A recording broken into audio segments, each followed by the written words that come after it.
My wife. Always wanted to gavel you, Peter. Yeah. All right, I call Budget and Appropriation. Budget and Appropriations Committee to order at 6 o'clock. Deb Gould will be joining us momentarily. Before we have Mark Furtado come down, I have one piece of business I'd like to take care of tonight. From the supplemental docket of June 5th, 2018, I entertain a motion to refer the following matter to the Planning Board for study and recommendation. Ordered that $3,100,000 is appropriated for the acquisition of land, and that to meet this appropriation, the treasurer, with the approval of the mayor, is authorized to borrow $3,100,000 under Section 7, under Section 7, subsection 1 of Chapter 44 of the general laws or any other enabling authority, and that the mayor is authorized to take any other action necessary or convenient to carry out this acquisition. Any premium received by the city upon the sale of any bonds or notes approved by this order, less any such premium applied to the payment of costs of issuance of such bonds or notes, may be applied to the payment of costs approved by this order in accordance with Chapter 44, Section 7.1 of the general laws, thereby reducing the amount authorized to be borrowed to pay such costs like an amount. Mr. Chairman, I have to abstain from this vote. Would you please excuse me? Fair point, thank you. Thank you. Second, aye. How about yours? Second, I am. You are. I am. I'm Oh, in. this is just. Hot diggity never dog. mind. Second. Thank you, VP Parika. All right, so this is just two things I wanted to accomplish tonight. One is get this sent over to the planning board. Secondly, I just wanted to read the loan order into the record, so we have it here. Any other questions, comments, thoughts? June 19th. June 19th is the public hearing. All those in favor? Aye. Aye, opposed? No, motion passes, and that is good. All right, folks, thank you for indulging me with that. So, Barry, always good to see you, and especially third out of fourth night of budget Pleasure to be hearings. here, Mr. Chairman. Pleasure is ours. So, Councilor Conti, we're all set if you want to come back. Thank you. So tonight we have education, and then Barry's going to talk a little bit about citywide. I was able to vote the motion I had first. Then we have elections and inspection, and we should be wrapped up, I'd say, around 7:15. All right. So, Mr. Furtado, if you'd like to come on up and join us. Education is... No, I had it something. I started singing a 40. song in my head. Page 40, yep. Thank you. While we're at it, 40, and elections is 21, inspection is 34, and council is 1. What was the last one? Council, page 1. So, first of all, before we get going, I do want to kind of hop on the sword here a little bit. When I sent out the schedule, I didn't specify that it should go to Chairman Withers as well as Superintendent Sawyer. I had the opportunity to spend some time this afternoon speaking with Chairperson Withers. So, if you think it's odd that we're not seeing Dave and Mark here, Dave and Steve, and we just have Mark. We all have all the faith in the world that Mark can handle this, but that was a miscommunication on my part, so thank you for coming down, Mark, I appreciate it. So what we've been doing is just giving the department heads an opportunity to say hello, introduce themselves to the new councilors if you haven't had the chance yet. Then kind of talk about any changes in your budget, anything you think that's important for us to know, and then I've been opening it up to City Auditor Deb Gould for any questions that she might have, and then my committee and the council as a whole. All right, so the floor is yours. Thank you very much for having me, and on behalf of the superintendent and the chair, I just want to say sorry. It's a very busy time of year. We have 3 separate events going on at the high school right now, and somebody had to go. So I am the Director of Finance for the school district, in case you don't know. Our FY19 request for a budget was $74,768,062, which represented a 4.3% increase. The chairman asked me to point out some of the more extraordinary aspects to the budget. There's really just one. You'll see a significant increase in special education, historically, the last 3 or 4 years, the school department has run a surplus at the end of the year of about $300,000 or $400,000 in that neighborhood. We don't anticipate having those funds available this year. And because of that, the expenditures that we typically made out of those carryover funds would have to come from the 19 budget. In addition to that, we've had an increase in students placed out of district in special education, which represents most of those increased funds. In the school committee meetings, in terms of discussing the budget, we kind of regularly talk about our lack of ability to provide full support to some of our students who, in the course of the year, sort of melt down, and as a result of that, we are in no other position other than to send them out. So the out-of-district tuition increase in the course of this year was about $425,000. Council Conti. So, welcome. Thank you. I've attended several of the school finance and budget subcommittee meetings trying to get a handle just for tonight. So here we see it all comes true. First, I think we should air to the taxpayer that we are really not in control of the SERPED, the special education, and the students placed out of district budget. That really is a mandate that we have to meet, correct? Well, it's a legal process that results in students being placed out of district. We don't have, we're part of that process, but we don't have authority to say no. If that's where the process goes, that's where the process goes. And especially if we're in a position where our support structure is not comparable, at least, to what would be available to the student in a different placement. We're in a very vulnerable position in that process if that's the case. Right, so the point I want to make to the taxpayer is that when we're sitting here in May looking at next year's budget, it is nearly impossible for us to forecast the special education budget to within a close number, or to forecast the number of students that are going to be placed out of the district. That's very true. We, again, you know, we've discussed this in finance, we discussed this in school committee meetings. We enroll something around 400, 450 students between August 15th and September 15th, which is almost, not quite, but almost 10% of our student population overall. We have no idea who's coming in. We tend to see a migration in. We do have students who move out, but that wash each year seems to increase our out-of-district placements a little more than the year prior.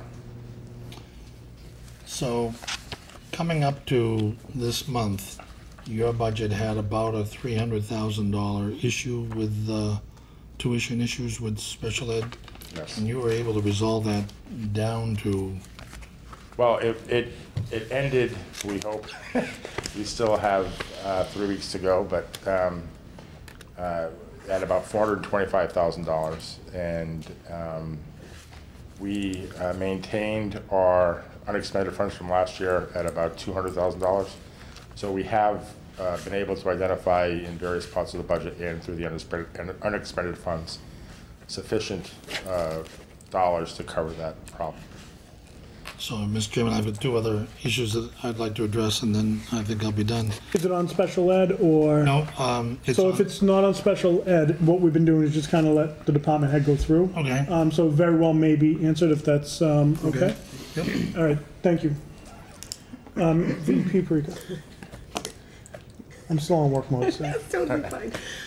So I think it's important, especially where it pertains to this particular line item, there are, you know, every child is entitled to a free and equal education. Yes. So this isn't a circumstance where we're talking about sending kids to Mistalaghy or to Tri-County or anything like this. This is a circumstance where and please correct me if I'm wrong, we do not have, as you said, the supports, or we don't have the ability to educate a particular child. So we then have to, the parents either take legal action, and there's protocols set forth by the state that we need to abide by, and that's what happens when we transfer kids out of district. Yes, yes.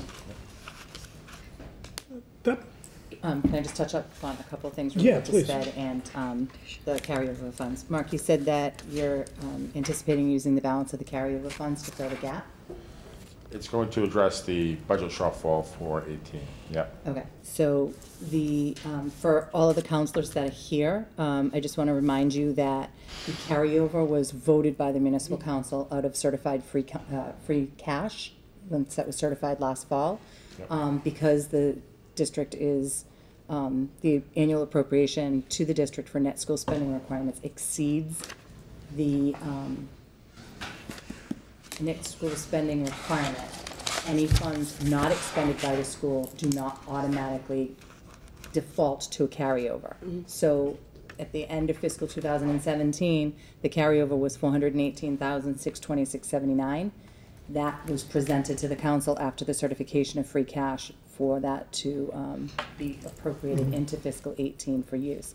It sounds to me, Mark, like you're saying that you don't anticipate a significant sum of money at the end of the year that would be able to be presented again to the through the administration to the council for funding. Not at that magnitude. You know, it's a $70 million budget, so it's kind of hard to pinpoint, but it's not, we don't believe it's going to be anything near what it was last year. And because it's related to special education, where are you with circuit breaker funds? Circuit breaker, there was a increase proposed by the Massachusetts legislature that's also going to help us. It's about $118,000 in the fourth quarter. What I was told yesterday is that the bill is on the governor's desk. It hasn't been signed yet, so it's not official, but that's the proposal that's on his desk for him to sign. So that's additional funds for fiscal 2018 to be Yes, used fourth towards quarter sped? payment, yeah. Okay, and then just out of curiosity, did we qualify for any extraordinary relief? No. Which is all related to circuit breaker funds, if you meet certain thresholds on a dollar expenditure for pupils. So, okay. Yeah, if your expenditures just go right through the roof, you have an opportunity to request additional support from the state of Massachusetts. Okay. We didn't meet that threshold. before we continue, Mark, would you mind just giving a quick overview of net school versus non-net school? Because I think a lot of times. Okay, thanks. If you could just kind of go over, because we do have some new counselors who may not know the difference. Sure. Annually, the state of Massachusetts, through Department of Education and the Chapter 70 program, establishes funding levels for municipal school districts. And those funding levels are described as kind of a minimum required. So there's a floor to spending that you can't go below for each municipality. It's driven, numbers are driven in large part by demographics in the municipality, whether it be low income or English proficient or business, tax base. There's a litany of things that go into the formula. So for communities that spend at that level or above, there are no consequences. But if a community tries to spend below that level, there are penalties that the state can impose once you hit a 5% threshold. Once you're 5% or more below that requirement, they reduce local aid to the municipality. So the number is very important. Attleboro, again, historically had done a very nice job staying right at that line, and most recently, in the last 5 years or so, 6 years, have been consistently above it by millions of dollars, $2 million, I think, maybe $3 million this year. Deb, then Diana, then Julie. Just relative to net school spending, there are some expenses that the school department has that qualify toward the calculation of net school Right. spending, and other expenditures that do not. So among the biggest that does not qualify for net school spending is transportation, which is why you see on your budget book that transportation is a separate line in the middle of the page under account 551016, it's called non-NSS. That's largely transportation, and there's a small capital component of that that's related to a lease agreement for vans that was several years ago undertaken by the city and the school department. So that's why the $3.6 million is separated out. Okay? Thank you. It used to be civics was not included as a net school spending number, but I think largely from our perspective on the end of your report now, it's just those two items, transportation and the capital. Yeah. And usually as we go through, you'll find it's usually transportation. That is what we talk about when we talk about NSS. Diana, you had a question? You had mentioned something about, do we have to apply for that, or is it automatic that the state would be notified that more funds would be coming our way for what you described earlier? Extraordinary relief, Yes. we would have to, I believe, Yes, we apply have to for. apply. But like Mark said, you have to meet certain thresholds on a per pupil basis. The pending legislation, though, is that you just mentioned is statewide, the additional Yes. potential funds. Yes. And Circuit Breaker is a revolving fund that the school has, so if additional funds come into Circuit Breaker, they won't close out to the general fund, it would stay there and be available for the school to use. They have to expend, I believe the funds that are received must be spent within a 2-year period. They would spend it though. And my office works with the school department to, if need be, shift the expense from the appropriation side to the circuit breaker or vice versa to maximize the ability to the school to use the funds. Okay, all right, thank you. Council Hall and then Council Conti? Sure. Hi, Mark. Hi.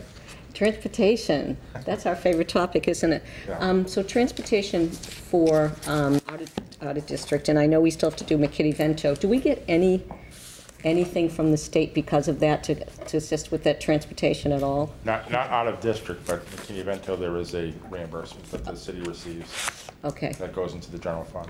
so out of district, and that's, yeah, so we have to basically transport anybody, and I know that you had some difficulties, not difficulties, but some challenges with, if you have a student that has some handicaps, if you would, or some challenges, some physical challenges, sometimes that transportation is a little bit more expensive than just a bus ride somewhere, and I think you had a couple of students that caused that to happen, is that correct? Yeah, we had two, for FY17, we were transporting two wheelchair-bound students. We don't have that equipment. That equipment's, first of all, relatively expensive, and secondly, quite unreliable in terms of the lifts. So we sort of opted out of being in that business, if you will, and have vendors provide those services to our students. Right at the start of this year, we had two more move in whose transportation schedules were not complementary to the two we already had. So that was almost $100,000 for transporting those two students for the school year that we had not obviously anticipated back in May. Just one other thing. Can you talk a little bit about the Chapter 74 money, the vocational tech? That's a whole different group. How Well, much? I'd like to finish up on special ed before yep, we move sure. on. Yep. If we could hold that question. Perfect, yeah. Council Conti? So, in special ed, I guess it's, Mr. Chairman, the question that I have, is that you can decide who's going to answer it, is that where we have $50,259.98 in leftover funds from the school, which I heard should, because they came out of free cash, do not default to carry over to the school, has to be voted from the council to go to the school. I would like to know is that, should these funds be earmarked for special education? Should these funds be earmarked to the school general fund? I don't really know. She's saying in her I memo. think that would be Deb. Yeah. And it has nothing to do with her raising her hand saying that'd be me. Yeah, but I just think it's the easiest. So there's two different components to this. So at the end of fiscal 2017, two things happen. The school department, if they have purchase orders, encumbrances, those are automatically reserved for use of the school. For example, it might be their estimate for a National Grid bill could be $48,000. That's an encumbrance, the $48,000 would be approved. In the unencumbered, unexpended amount was the $418,000 that flowed through to free cash, and you all voted that they could keep that money in the fall after the certification of free cash. The $50,000 that came down last night in a memo is as a result of, let's say, the $48,000 purchase order to National Grid. The bill came in, it came in at $46,000. What happens is that bill is paid, and that the balance of the $2,000 encumbrance redesignates in the equity side of the balance sheet. Many years ago, because the school was at level funding to net school spending, on the end of year report for 2017, the school reported that $48,000 as expended. If we didn't give them that $2,000 again, on the 2018 report, they'd have to say, we really didn't spend $48,000, we spent $46,000. So the Dumas administration decided, let's just give it back to the school. They, it was their money, they reported it as expended. That's what we're going to do with the money. So historically, this honorable body has followed through with that and given it back to the school. So I balance out the number, usually in May, to try to figure out how much the school has left. My office works with the school department to say, where are you with your purchase orders? Things need to be closed. Are you going to use this? And that kind of stuff. All of that, all of their expenditures relative to purchase orders have happened. 2017 POs and 2018 have all closed out. I reached out to Mark and said, this is how much money we potentially have. If the council and the mayor agree, where do you think is best to go in your budget? Mr. Furtado's first suggestion was the rollover account. I'm like, that's actually in a different fund. Is there some place that you could use it? He just told you he was going to use the rollover fund for a SPED, right? He said, well, then I need it in the SPED line. So the 0232 number that was in the memo, the designation of the letter O relates to SPED. So that $50,000 is going into a line that would help offset SPED-related costs out of the 2018 budget if you vote it. There's a follow-up. Of course. And I think this one has to be answered by whoever. My concern is that because we're not in control of the SPED dollars, and that we can see perhaps a $425,000 shortfall in a current year on a $74.7 million budget, that's still significant. Yeah. So my question is the shortfall on SPED placing pressure on the rest of the system? Well, again, I think, as Ms. Gould could tell you, as budgets run, you get pressures, and again, we've talked about these in finance, about substitutes and tuitions, but you also have other lines that go the other way, for whatever reason. There's lots of reasons for that.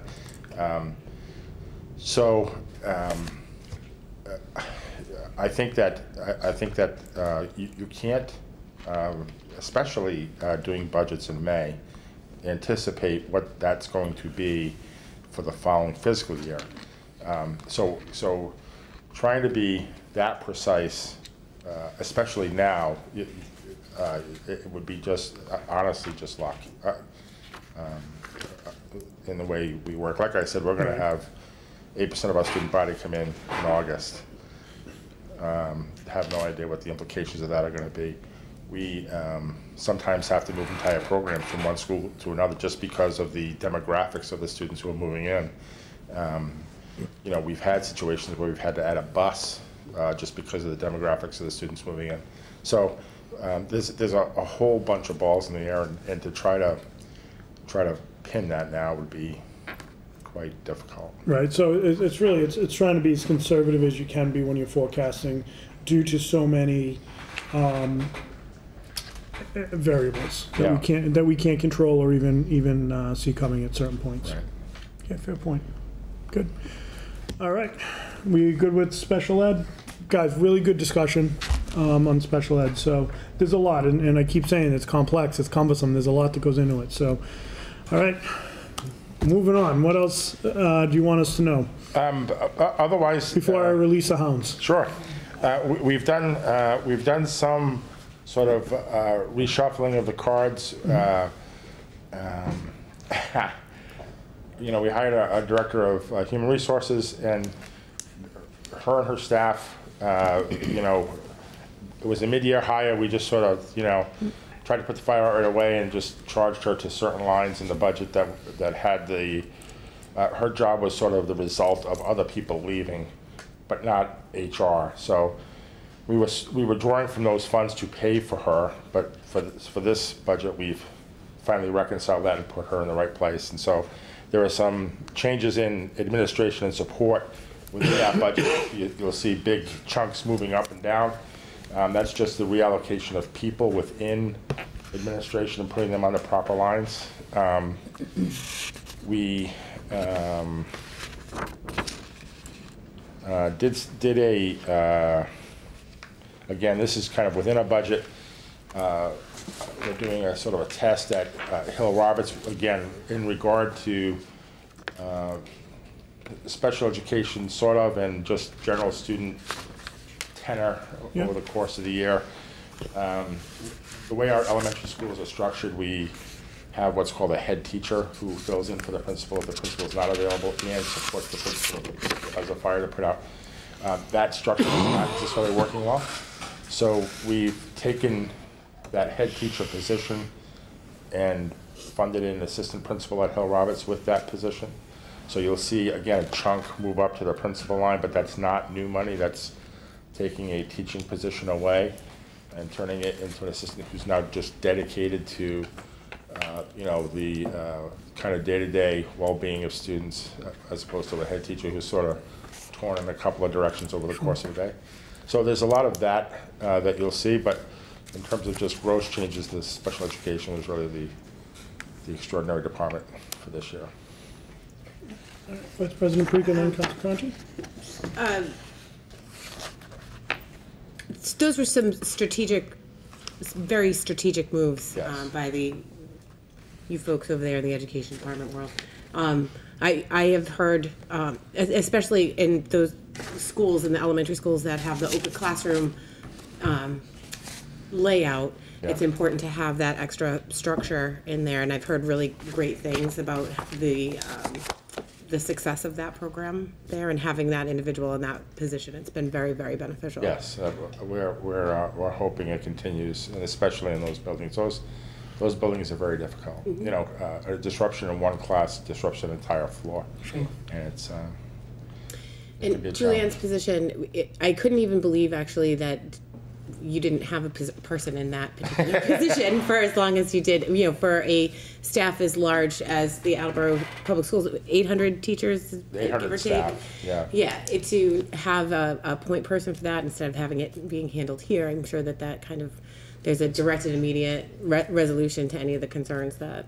Yes, I think it's a shame she's not here. I'm sure she would tell you that she's kind of shocked at how busy it is. Mm-hmm. She's got a lot of work to do. Like herding a bunch of squirrels into a paper bag. That's all. Thank you. So, Mark, with the 800 staff, at mid-year, you were running about 150,000 deficit in the salary lines, and even a couple of months ago, you thought that maybe your support staff and your subline, and in many ways, I mean, this is almost like SPED, I mean, special ed, you're juggling a lot of, 800 staff, you're juggling a lot of balls in the air. You think you're going to come out on the subline without a deficit? No, we're going to have to fill from surpluses in other places. Mm-hmm. You know, the city reconciling the 17 encumbrances was a great help. You know, I'm sure Deb heard the relief in my voice when she let me know. So that went to special education subs, which was just a tremendous help. We've identified the sources of funding for covering the deficit in substitutes, which I think, as we said today, is about 125,000. And then finally, the salaries, if you take the district as a whole, it's kind of net zero. It's turned out very well. You know, we throughout the year we accumulated better position in the professional salary lines, and the support salaries kind of maintained a very determined position. So The professional salary lines are going to come out with a surplus almost equal to the deficit. I noticed that during the year, that the Yeah. people that you were replacing, but there was a big difference in the salary line. But your most challenging sub-period is now to the end of the year, Yes. where it gets ferocious on almost on a week-to-week basis. Yes. So, right now, you feel comfortable thinking that you're gonna come out of the year in without having to ask the council for any support financially, which is wonderful news. I mean, that is a hurrah, hurrah, hurrah. Seriously, because we're so tight this year. We are. And with some pressing issues coming in front of the council on a dam and a club, a country club, it's just, thank goodness we don't have to do that this year. Whatever magic you used in juggling those balls, keep it. Don't lose that magic. I'm really impressed, and that concludes my comments, Mr. Chairman. Yeah, I mean, I think that we all agree with those sentiments. I mean, and across the city, the department heads, Barry, the mayor, Deb, you guys have all really given such scrutiny to all these budgets, and what you folks have done with the biggest portion of the budget and if you look, you can tell it's stretched, but like a lot of the department heads being able to fill in with surpluses as opposed to coming down asking for additional funds, kudos. And kudos to you and the superintendent and the chair and the school committee as well, so. Well, we get, honestly, we get great support from Yeah. the city. I mean, Deb is my hero. I really enjoy working with her. We all do. But Deb's sitting there thinking, what's next? And Barry's been extremely supportive, and he's helped, especially formulating the 19 budget. He found some resources that we hadn't seen, and it's been a very good, broad-based effort. It has to be a team. We're one city, and, we have to all work together, so it's really good to see. So thank you so much for coming down. And, if anyone has, wow, Diana and Julie, 6:30, we're trying to keep on schedule. All right. Quick question. I noticed that the Attleboro High School roof shows up a few times, so what's happening with that in light of, I guess, The Attleboro High School roof? Is that in the debt section under the 5.9? it's on page 41. There's a principal and interest. Okay, So so, it's twice, so every debt service is broken out by principal and interest. will that be, is there anything happening with that, I guess? Yeah, kind of melting it down a little bit. The roof is not at its useful age when we put it on in 2007, 2008. So 20 years is the useful life of the roof. By the time we take down the current high school, it will not have reached 20 years. So there'll be some financial remediation with MSBA on that roof. But that's simply, I think, the payments for Yeah, we're still the paying on installation that debt originally. service. Okay, all right, thank you. Done. Real quick? Real quick. Real quick, because it's my favorite thing in the whole world is Chapter 74. So could you tell just a little bit about what Chapter 74, in terms of, do we get extra money per student that we take on a Chapter 74? Well, there's two things. Chapter 74 is the Perkins grant, which we get something, I think it's about $75,000 a year from the state. That's very specific to our CTE programs and supports our CTE programs. In addition to that, part of the calculation for Chapter 70 funds, which is the big, the $35 million grant to the city, and part of the net school spending calculation, our CTE students generate about $4,000 more per student than a regular student, if you will. So we work very hard at both promoting enrollment in our CTE programs and trying to configure the programs to appeal to the students. And we're, part of the new high school is we're going to be adding 4 new programs which will increase CTE enrollment and hopefully increase state support of the high school. Then Very thank you. good. Thank you. You guys are really pushing it. I know, but I have to. Of course you do. I'm so sorry. I No, just no had worries. 2 things I wanted to mention. Thank you for your kind words, but really, the staff in central office over there, Mark's Yep. staff, and largely my staff. I mean, we have a very good working relationship, but all of those people work together very closely. All of the warrants and the payrolls, the treasurer's office is in on that, as well as the payroll department at the school. So it's a huge lift and a collaborative effort amongst a lot of staff between our personnel office, our treasurer's office, the accounting staff, as well as their office.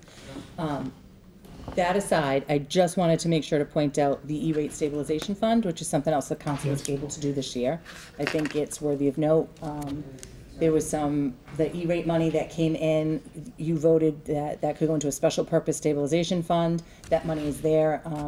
I believe the latest plan for the school is that money will be used over the summer months in order to gear up for the things that are needed in the fall, right? Yep, the high school, Changed slightly, but. by state mandate, has to, as has happened in our other schools, which drove our original kind of Wi-Fi efforts, high school has to test electronically on standardized testing in the spring of 19.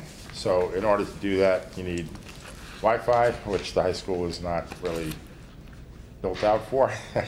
So those funds are going to go to constructing Wi-Fi in a section of the school that will allow us to do the standardized tests and provide the hardware for the students for them to take the tests.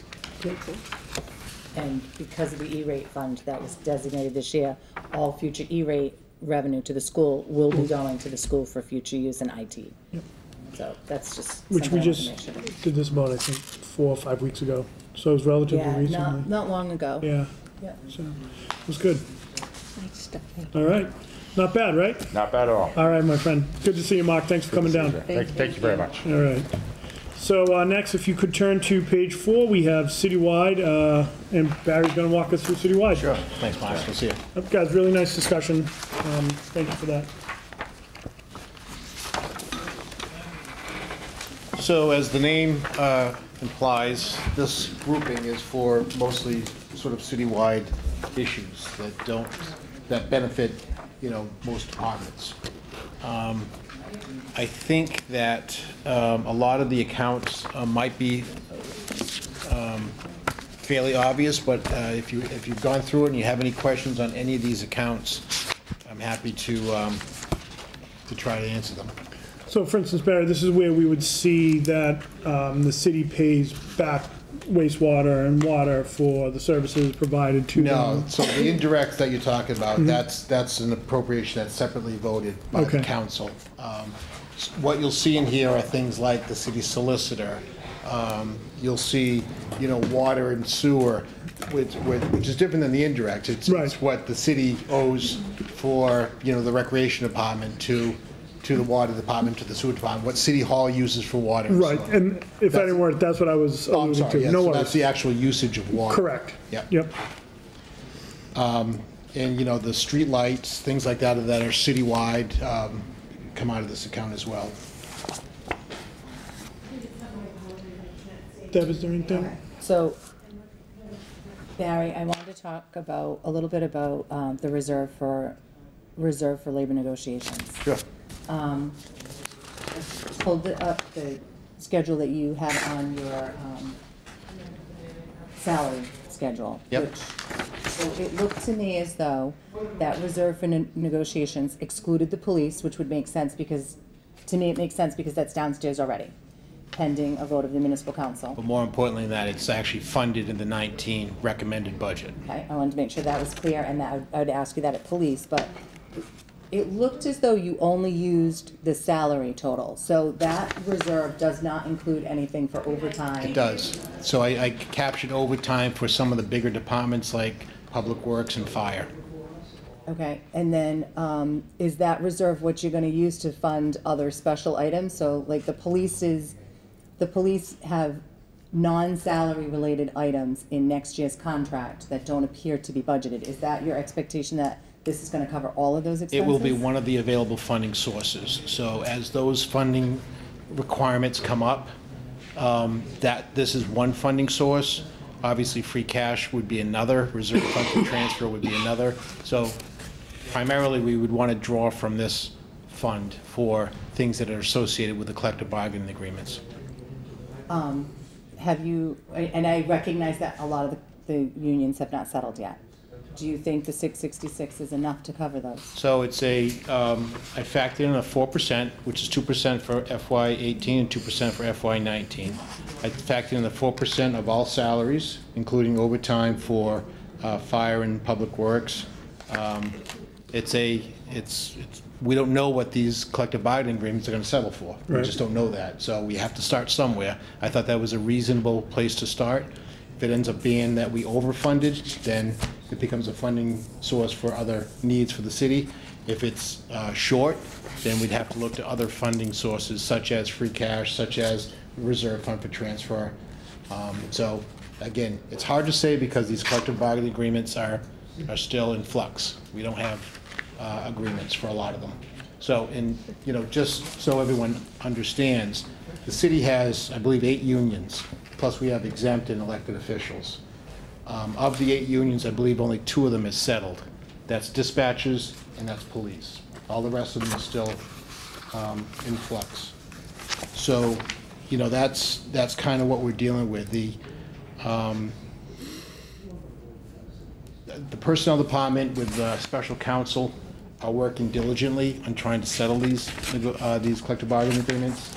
It's not easy, as you can imagine, but it's an ongoing process, and we think we're making headway. Okay, Council Conti? So Debbie lost me. Were you on line in the general fund reserve FU? Is that the fund you were talking about? Page 6, Council, Page 6? 578350. A few lines 578. below that. So the reserve FU. Yep. Reserve, it actually stands for Reserve Fund for Transfer. Okay. That's actually the statutory reserve that is allowed, and no direct expenses can come out of it. That $400,000 is where, if there's a reserve fund for transfer that the council votes, that's the current source for that $400,000. Right. The $666,535 below that is the reserve that the administration has established for the labor negotiations. The $28,000 below that would be the reserve for the 53rd week. So if you look at a calendar, some departments, obviously we all know, run 24 hours, 7 days a week. So that would be the small reserve set aside for the days that would be potentially attributable and that need to be dispersed out for the 53rd payroll. Yeah, we've had some issues with that line item in the past. So the $400,000, the question I have is that that's based on our forecasting what we're going to have left over, or coming back. Tell me where that $400,000. It's a budget line that's been put there as It's long been as that- $400,000 for the last probably 10 years. It's when you get a mayor's communication and there's a request for an appropriation from the reserve fund, it gives you the current balance. Last night we talked, it was $25,000. That's where those funds come from. So I don't want to confuse that with the money that's left over from the prior year. It's not. This is an ordinary budget line item that's in the budget every year, and it's where things go for regular recurring expenses that you wouldn't necessarily use free cash for. And that this is the pool of money that you have an opportunity to use for extraordinary and unforeseen, is by definition the statute. Right. So, just to follow up, so on July 1st, there's no free cash until it's certified in the fall. So if there was a need for an expense that's within the budget, this is historically where the previous administration and most likely the current administration would go, because your only other spot to go would be stabilization, right? The other nice thing, so when Barry just said, we would go to the reserve fund for transfer, $400,000 is built into the budget every year. So we know it's a recurring supportable thing that you could do. Oftentimes, the administration has historically, regardless of the administration that I've worked with, historically has viewed the stabilization fund as truly a rainy day fund and looked at free cash for one-time things more often than not. Unless they can identify in free cash, okay, something happened, if there was a change in local receipts and maybe that contributed to it, and it's something that's going to recur in the future. But free cash is one time, stabilization, it's not gonna be there again. So this $400,000 is the opportunity to have some place to go for expenses that you didn't foresee on the day that you were putting the budget together. Last year, in fiscal 2018, in December, November, Mayor Dumas put the large portion of growth that came through under new growth. He had the council appropriate that money into the reserve fund. That was, and I only know this because one of you asked a question today, $391,910. So in fiscal 2018, the reserve fund for transfer had the 400 that you started with, and then 2 additional amounts that went in there during the year, and it was able to be used for a multitude of appropriations throughout fiscal 2018. And we made a contribution to the stabilization fund out of that fund. The reserve fund for transfer. You made I believe you did 298,000. Free cash, from free That cash. came from free cash. correct. Yeah. As it does every year, $282,000. Right. This account, and just really simplifying it in my mind, it's a cash reserve. Right. It's Right. it's a bank account. Right. Exactly. Right. Yep. Good. Council Cobus? Just following up, I did have a question about the reserve fund for transfer. So we've dedicated 400,000 in the budget here, and it's my understanding, would you say 10 years, it was 400,000 each year? Except last year, we put in an additional 390,000 plus. This fiscal year, we did that. Okay. Fiscal year In 18. Fiscal year 18, 18, Yes. we're down to 25K now. correct. So my concern is with us only budgeting 400,000 for that, is it, in my mind, it may be time to increase with that standard amount, but, and I'd be concerned that we would blow through that potentially quickly. It's just Well, it's a great concern, and I think it makes sense. But I think one thing, and we were talking about this a little bit earlier, not $1 goes anywhere in the city without us, some way, some shape or form. We have a say on it. So, I mean, I think we can control that, but I think a lot of it too, you have to take a look at what were some of the expenses. So, what I would suggest, and if it's possible, Barry, would we be able to get a hand copy of what those transfers from? What you voted? What we voted. Yeah, absolutely. Well, because remember, part of that too is a previous council as well, so. Sure, no, I'd be happy to get that I for you. appreciate it. So, But I did like the tongue in cheek. but I share your concern, and if we had unlimited funds, this would be a place, of course, we'd want to increase, as would our OPEB contributions and our Yeah. stabilization contribution. We can only do what we can do without affecting city services. But, so we have to pick and choose where we would want to put that, if I can call it extra money, it really isn't, but if we have excess funds, our bond council would like to see us put more in our stabilization fund and our OPEB contribution.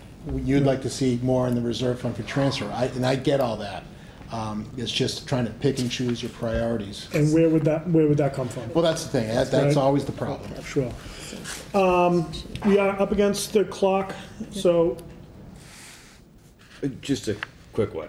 okay, we said quick last time, and we're running a little behind, so. Stabilization fund. Sure. There's nothing listed on the budget, but I would assume we intend to dedicate the $282,000 again You have from my when free cash is my certified. guarantee, as we've done for the past, I think, 5 years. Yep. So, but you won't see that, Counselor, until free cash is certified. Then that will be one of the first things we'll send down to you. And then with that, does the administration have any plans to use free cash or the stabilization fund for anything that they're planning on right now that, So, Isn't it as here? part of the balance in the FY19 budget, aside from the yes. snow, the 700K Yeah. for snow? Which we intend on also paying back in the fall. So we're asking you if you could use $700 and some odd thousand to help balance the FY19 budget because of the snow deficit. And what the mayor has promised is that once free cash is certified, in addition to putting $282,000 back in the stabilization fund to grow it, he will repay the stabilization fund for that snow deficit that hopefully you'll authorize. And I know last year we certified roughly $3 million worth of free cash. Are we roughly looking at a similar thing? Yeah, I mean, it's hard to say. I run reports almost on a daily basis for our local receipts, because I like to keep track of excise taxes that we get for automobiles and inspection fees and things like that. And Right now, we're running about $500,000 above for excise, motor vehicle excise. So can I say for sure that we're looking at $3 million? I can probably say for sure we're looking at somewhere above 1.5. So anywhere between 1.5 and 3 million is probably the safe bet right now. So, Good. All right. done. Thanks, Barry. I appreciate it. Good questions. If you have additional, certainly send them forward, and maybe Deb might have an email. Right, but I just wanted to say, of the $3 million that was certified last year, over 400 of it was leftover money from the school, right? So you just heard the school say they don't have any, expectation of turning over money. So that was last year was one of the first years ever that we had that flow through to free cash. In addition to Barry's, revenue expectations being over, free cash is also a direct result of turnbacks from departments. So if you're on a tight budget and you're moving money from one account to another account to meet expectations, you're gonna have less in turnbacks for the year. So over 16 years of analysis, our average free cash certification is $1.9 million. The median is $2,099,000. That's why I'm fairly confident we'll come within something like that. Yeah, which just shows the importance of being fiscally prudent throughout the year, and especially being custodians of money. We need to, and I think that's a lesson of us, and I wrote down, it will be in the budget message, that we need to be a little bit better, and we will going forward in terms of really keeping an eye on that. So, all right, thank you. Cheryl, Mrs. Spatcher, how are you? Okay, how are you? Good to see you. Come on down. All right. Thank you. Those are good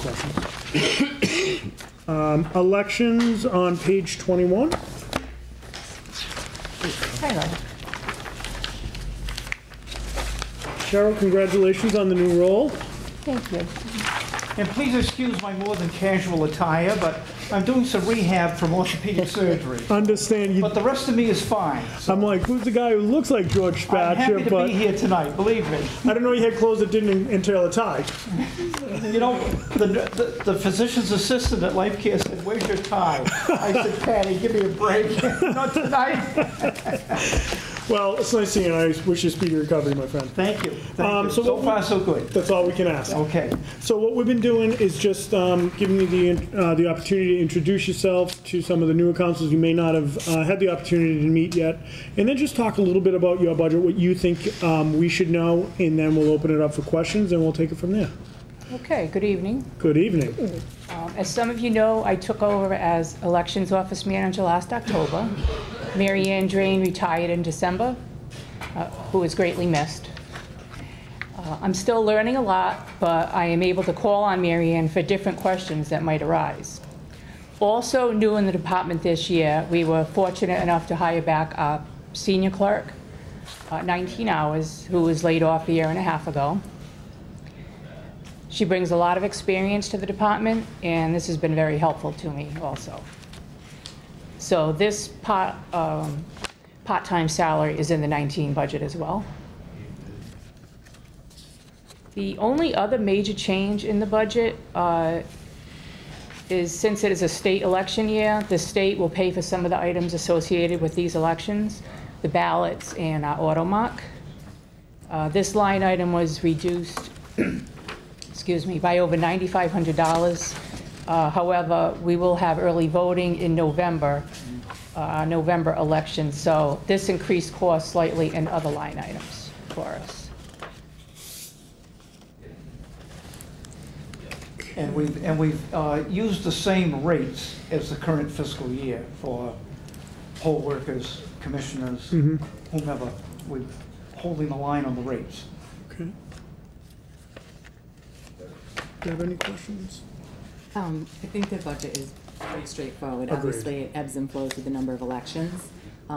They do receive some money back for extended polling hours from the Commonwealth, and that's the one of the only accounts that actually gets deposited back into the account to defray that, but we won't know until probably the fall, how much money Exactly. that's actually Yeah. gonna be. Yeah.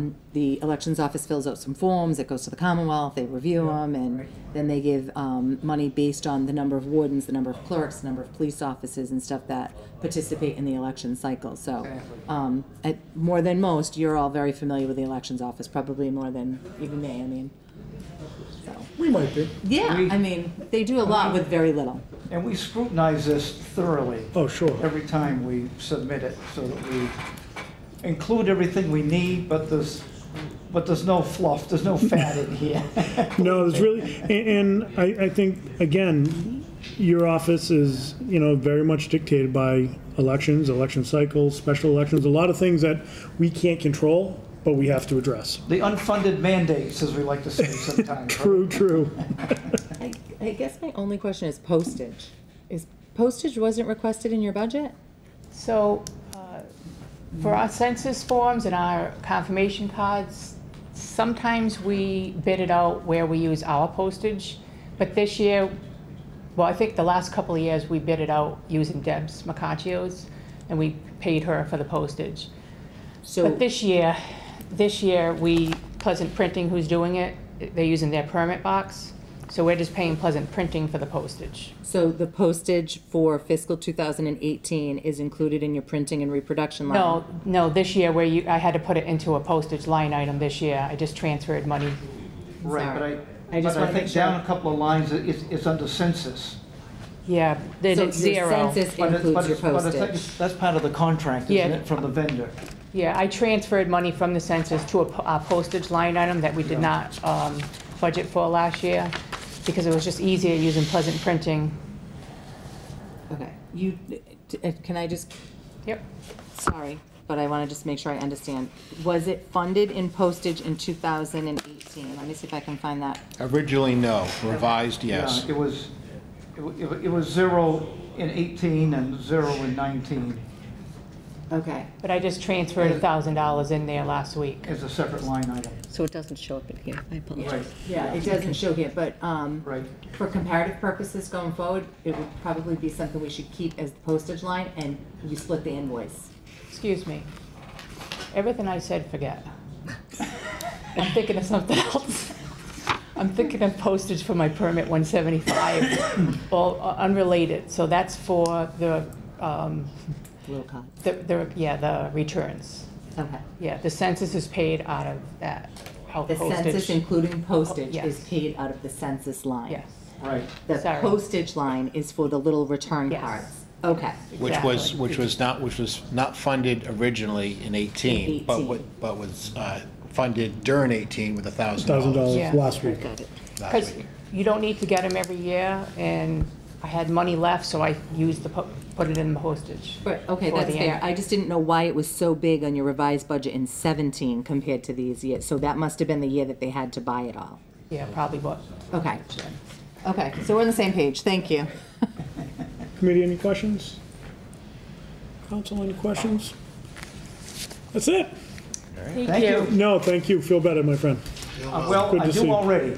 There you go. It's just a matter of time. Attaboy. As my physician says, that's the dirty four-letter word in medicine, time. Time, right. But I've been through these kinds of things before. You just got to be patient. You can't rush anything. That's it. You're a miracle man. Yeah, Rick knows. He remembers 20 years ago. Yes, I do. I know you do. Feel well, So, my friend. Yeah. By the end of the summer, I'll be back on two legs. There you go. All right, folks. Good to see you. Thank you. Thanks, Cheryl. Here. Thanks. Good night. Kind of humming by. We got a few extra minutes if you want to redirect to Barry. He's a stickler for time, this guy, huh? Let's just move on to the next one. All right. Bill, how are you? Good, how are you? That's it. Hey, Bill. As Council Conti said, page 34, friends. Yesterday. It was today. Yeah, that's awesome. Bill, how are you? I'm good, how are you? Good. Good to see you inside as opposed to walking out to the cars in the morning. Morning, night, afternoon. I know, right? So what we're doing is we're just giving you the opportunity to come introduce yourself to the council, say hello, talk about anything you think's pertinent in the budget that you think we should know. and then we'll open it up and ask any questions you might have. Okay. All right? I'm Bill McDonough. I think most everybody knows me. A couple of years now, I've been the building commissioner. This is my second real go-around at the budget, I believe.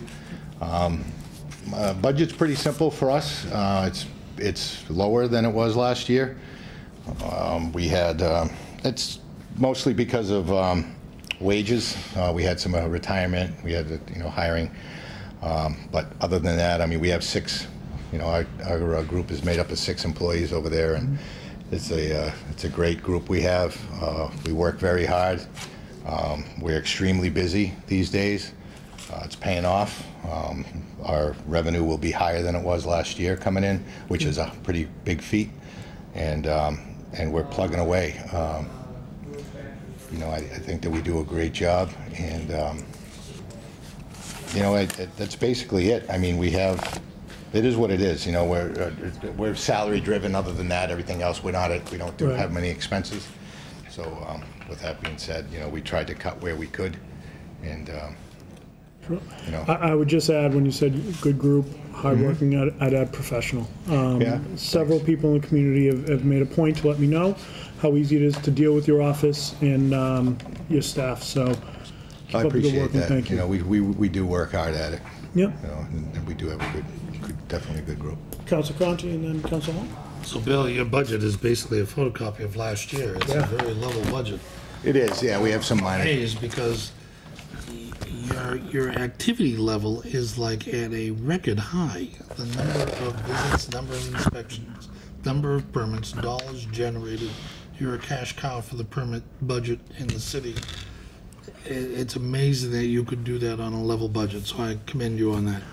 Thank you, Ed. When we implemented online permitting last year in August, and what a godsend. It happened for us right at the right time with the boom that happened. It helps us because office visits are down. The majority of permits are done at home for these guys and for these companies. So quite frankly, Mark and I, we can do some of our work at home as well. So at night, we're watching TV and we're online and we're checking permits out, we're issuing permits, so it's working. It really does help us out an awful lot. So is the historical online as well? At one time, we were engaged in a program before you arrived to the department of trying to digitize the department and get everything into digital format. Are we succeeding in that? Well, everything that comes through our office is absolutely digital. Now it's digital. Everything. Even that we have a couple of permits that we actually do by hand. A fence permit. Actually, we moved. I think fence permits and our alternate plumbing and gas permits, because Brian Germain can't go in the same system because of the way that it gets paid and things like that. So that money goes in differently. So those we do physically put them into the system ourselves in our own way, so that every single thing that comes in is digitized. We are working with the company to go backwards. So when you go out to the field, you've got a laptop with your tablet. We do. You can access all that digital files. Yeah, when we go out to the field, we do an inspection. We record it right there, so that and it's real time. The contractor, if he's not there, can check to see if the inspection was made. They can print their permits. They don't have to come in to pick them up. They can request inspections online, and many of them do. So it's really streamlining, and it's helped us greatly. I only led you down this road because it did not make logical sense that you could have a level budget with such an accelerating work activity. But the efficiency that's come to your department as a result of computerization or digitization of the records is obviously the secret of why which was a gamble. I mean, when Barry was here 2 years ago saying, we want to digitize the office, we want to cut back the staff, there was a lot of questioning whether or not that was going to go so smoothly. I'm happy to see that it has. And it did happen. The learning curve was pretty short too. I mean, the system we have is great, and they allow us to morph it as we go without any additional cost for our department, which is phenomenal. And we've gotten to a place where, reporting anything we can pull up. Barry can pull up reports if he wanted to at any time during the day, for months, weeks, different kind of inspections, different kind of permitting. So it tracks the the cost of the construction cost, as well as the permit fees and the numbers, and so it works out. You know, we're extremely happy with it. Thank you, Bill. Thank you, Mr. Chairman. Council Blair? I just want to thank Bill. The camaraderie over at that department and the air of cooperation, friendliness when you go in. I've had a couple occasions to go in on private business. It's a delight to go in that office, Bill, to see how and everybody gets along. Everybody's got a smile on their face, and you've done a great job over there, Bill. And I know the residents appreciate it, and I know the contractors do. I've got, you know, some friends in the business, and they're really delighted with the new system and the personnel, the existing personnel that was there. It just seemed like a different air. And thanks. We appreciate that. You know, the girls up front really do a great job, especially when they're instituting this new system. It can be taxing on their patience because there are some old school contractors that and they once they get over that initial hump, they're thrilled with it. And the girls really do make a difference. You got one that's got over the hump. Send them to me, would you? Because I haven't got over it yet. Guys like you will just do it for you because we don't want to bother with you. It's easier to do. That's right. What do you just push them a paper form and say, just fill this out? But it is very user friendly. So that's why we don't have the complaints or anything like that, because it is user friendly. We tell them if you can buy something on Amazon, then you can do it. I can't do that. And Bill, your staff's also very good to people who might go to the wrong floor. Yes, So we appreciate and that. that's helped. But the more time that the registry is over there, the easier it is. And they honestly, they have a new officer down there. That they have to have at all the registries, I guess. Right. That, I mean, he goes upstairs, he walks people through the lift. I mean, he's really doing a Carl's great job. really good. It really helps He's us really out good. too. But the people, they're fine. You know, especially in the warmer weather. They don't mind going back outside and going Of down course. the ramp and down the stairs. So. Deb? A couple of quick things. I apologize to the council. I did not print you the revolving fund, but the inspection department does have the revolving fund. They're under their $75,000 cap, which is obviously the only thing that we really concern ourselves with. It's pretty straightforward. It's money in and out, with the exception of the alternate inspectors, which is a fixed fee for some stuff. I just wanted to ask you, Bill, are you all set for, I think, was there an appropriation that was going to happen to the professional service line to help? Yes, it was called in. I saw it last night. I saw Diana do it last night. Council Holmes, I believe. I heard her read it in. We'll be all set until that comes in. Okay. We're close. We count it by inspections at this point, but we're close. Are you the $2,000 that's in the budget? Obviously, when the budget was prepared, there's been some circumstances that have changed in the department since then. Correct. The $2,000 will get you through for a little while, but you might need to come back for more there, or it's not really? Yes. I'm hoping that by the next fiscal year that we'll be kind of set with that situation. Okay. Or at least at that point, I'll know what direction I'll need to go in. For staffing and stuff.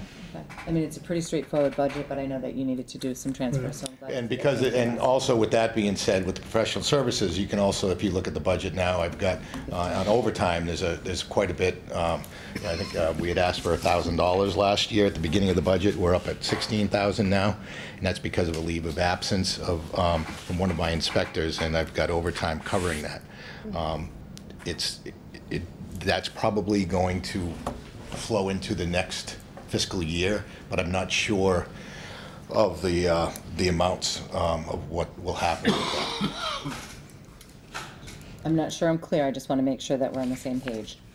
I have enough overtime from this year cannot be used next year. It would have Correct. to be. What I have in overtime for the remainder of this year will be covered for what I need for the remainder of this year. Starting next year, I will be able to if I need to, I'll be able to transfer some funds out of my wages into overtime. because of another situation, personnel situation. And if that turns more long-term, then we might need a different, another solution for that. We may have to get more monies, but at the beginning, it will be fine. But as far as this year, I'm covered. Okay. All right, great, thanks. Cool, thank you. Just- All right.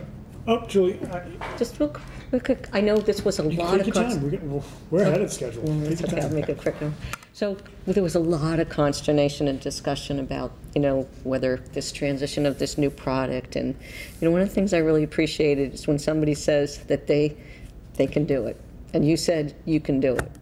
And we were the ones sort of saying, oh, no, you need somebody else, and we're going to help and whatever. And so I appreciate your comments and your ability to do that. And you said, if I have to go up, I remember this, if I have to go up and work at that front desk myself, I'm going to make this happen. So I appreciate that. Yeah, we put in with the necessary equipment up there, and for the use of, like I said, the girls do all the work with that. They are phenomenal when it comes to the passing of that, because it can get testy at times when somebody comes in that is new. But to be honest with you, the way that everybody is around us too, there's a better percentage that are doing it that aren't doing it. So typically anybody that comes in thinking it's a new thing for us has been through it already. So we're at the right time frame for that too. We're not the first people and we're not nearly the last people, so it works out really well. Absolutely. I think we hit it right on the head. You did. Councilor Dolan. Thank you. So the bonus for your online system that frees up your time, you have more time to help me with my car dealership. Yes. So I expect you to be on top of those. That was great. No good deed. That's right. Like That's DFS. right. You got more time to do this now. Yeah. There you go.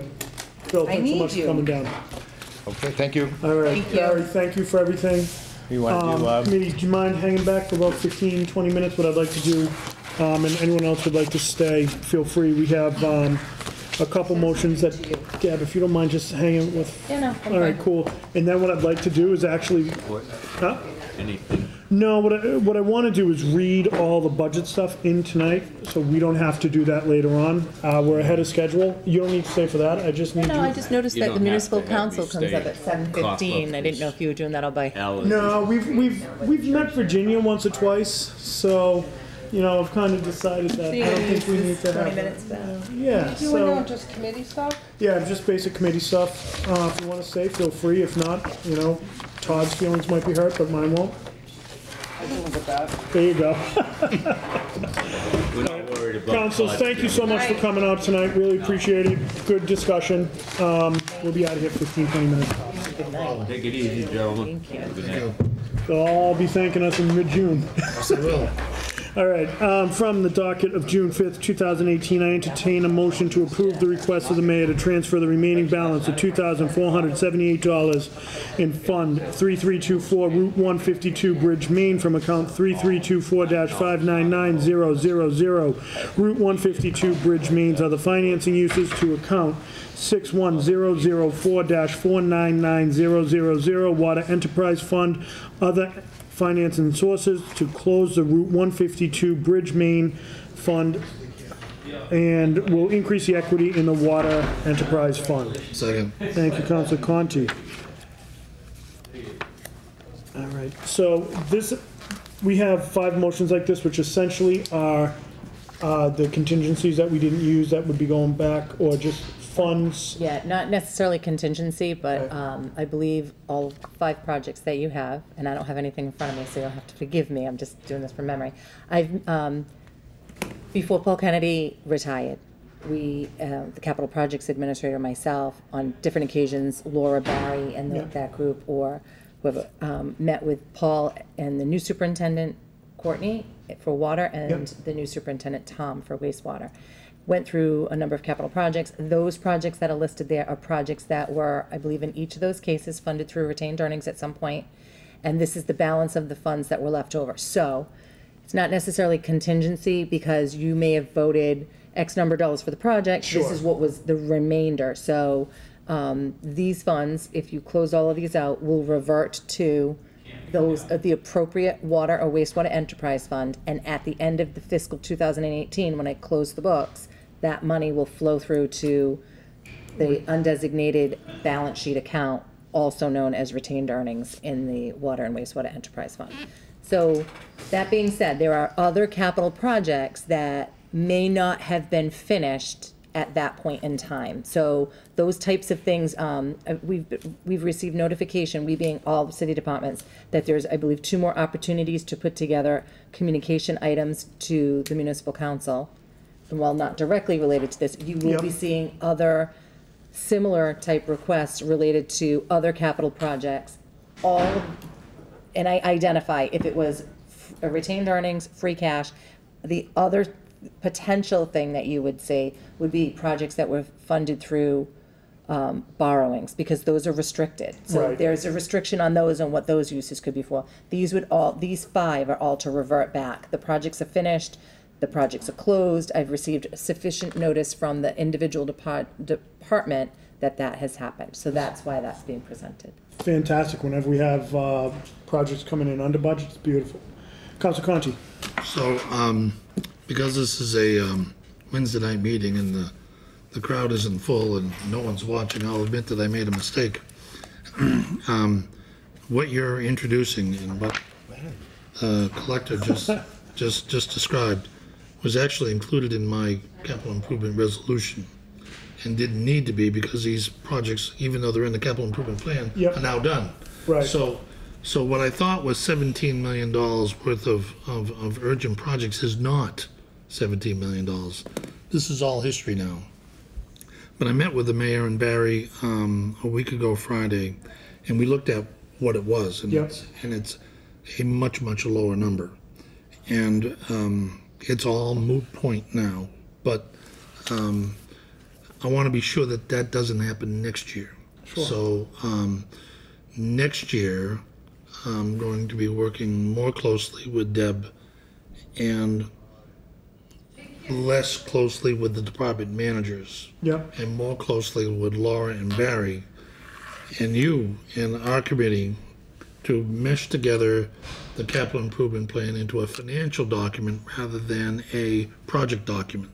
Makes sense. It does make sense. And it gets us much closer to my goal with the Technical Service Bureau or the Department of Labor Services to get capital improvements done, because I'm going to do this in January next year.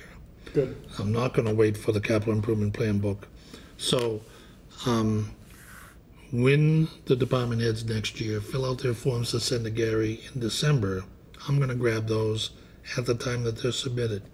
Then we can work together and we can have a capital improvement and city development budget and administrations committee meet a joint meeting. Right. Is the way I envision it, to work out with Deb and Laura present in that joint meeting to craft where that capital improvement plan goes, and that concludes my comments. And it's a rare event you'll hear me admit that I made a mistake. I do like the timing of the admission, though. It was perfect timing. So can I just, Yeah, so please. we spoke briefly last year. You were interested in a couple of things from Gary's presentation and stuff, and it's almost like we're not on the same page sometimes, myself and that document, right? So my office is happy to provide whatever information we can. I don't know if it would be useful to you or at what point of the time it would be useful to you, but each of the capital projects that are listed here, right? Those are separate, unique capital projects that I account for as an individual project. If you'd like, on occasion for me to send those to your committee so that you know what the capital projects are, where they are relative to funding, they're a little bit more complicated to read than the regular year-to-date budget report. I'm happy to sit down and go over that with folks, or just, We'll talk about that maybe tomorrow afternoon. It's really not a budget and administration issue, but I'm going to take you up on that, because I scramble with the Municipal Building Commission to keep track of where we are with the projects, and to get that from you would marry that together for me and make my world a lot easier. Okay. So thank you for the offer. If it's a capital project Yep. and a special fund, that's easy. Other ones might be a little bit more complicated, but we can certainly see what we can provide to you. But that's what all 5 of those are, essentially. Those type of projects, isolated, now that they're finished. And that's the only reason why I brought this up. And I think our comments for this, flow nicely through the other. What I would ask, Council Conti, if you wouldn't mind, if you could just, when we're talking about the budget message, which I've already started crafting,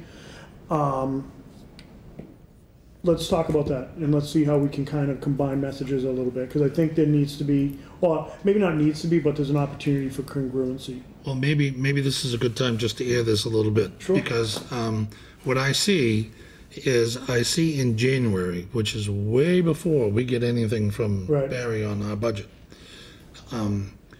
what the department heads are asking for, and a picture of where we are on the existing projects, and a picture of where we are in the debt Bible Yep. from Laura, so that we can take what's in the debt Bible, what we've accomplished, what we want, and not knowing what the budget's going to be, try to find ways of settling some of those issues down into the budget before the budget is formed. For example, the highway department has stated that, and I think I gave you the memo, that they need $2.9 million a year just to keep the roads just as bad as they are. Right.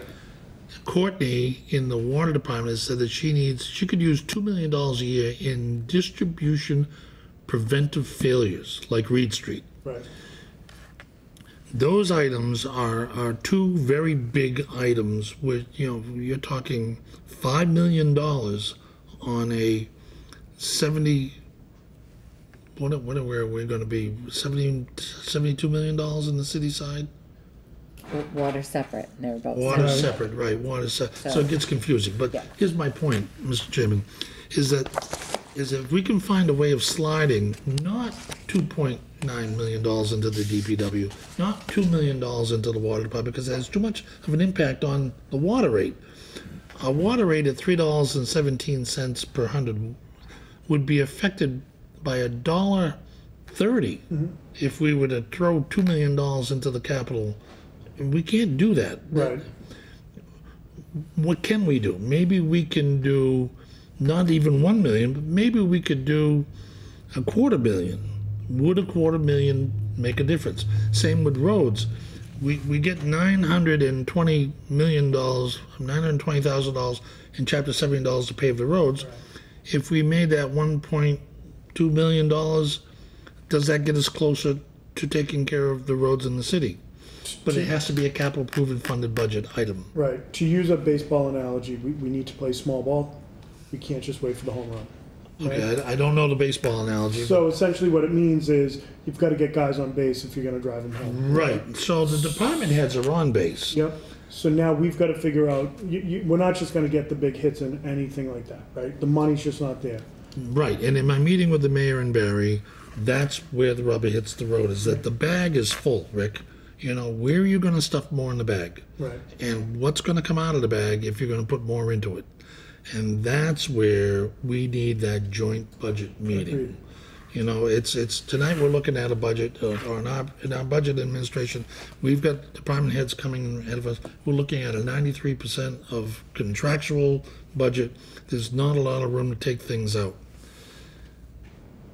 We are going to have to try to come up with some kind of a proposal that will make just a little room there. Sure. And that's going to be hard. And that It's the concludes feasibility. my comments, but I think I made myself clear. Agreed. I'm not Thank sure you. the forum to say it, but Okay. you're right. I mean, the pie is fixed, and it grows slowly. And if you're not going to find new revenue sources, you're going to have to cut expenses. And conceivably, right, if you're not willing to give up a service, what are you going to cut? Right. Now, the unpopular thing to look at from an employee perspective, and I'll say it, right? I'm probably on TV saying it, but I'm going to say it anyway. Most people don't know we're on. It's Wednesday. That's right. They'll find us. They always find us, right? Health insurance. Yeah. Yeah. Yeah. At some point, there will have to be a long, hard look taken at health insurance. That's what's happening in Taunton. It's unpopular to say, but it's, in my opinion, it's true. And if it's small, incremental, you can't go to 50-50 overnight. We're at 75-25. It's going to have to happen at some point. The question is how much and when. Different. And how. Right.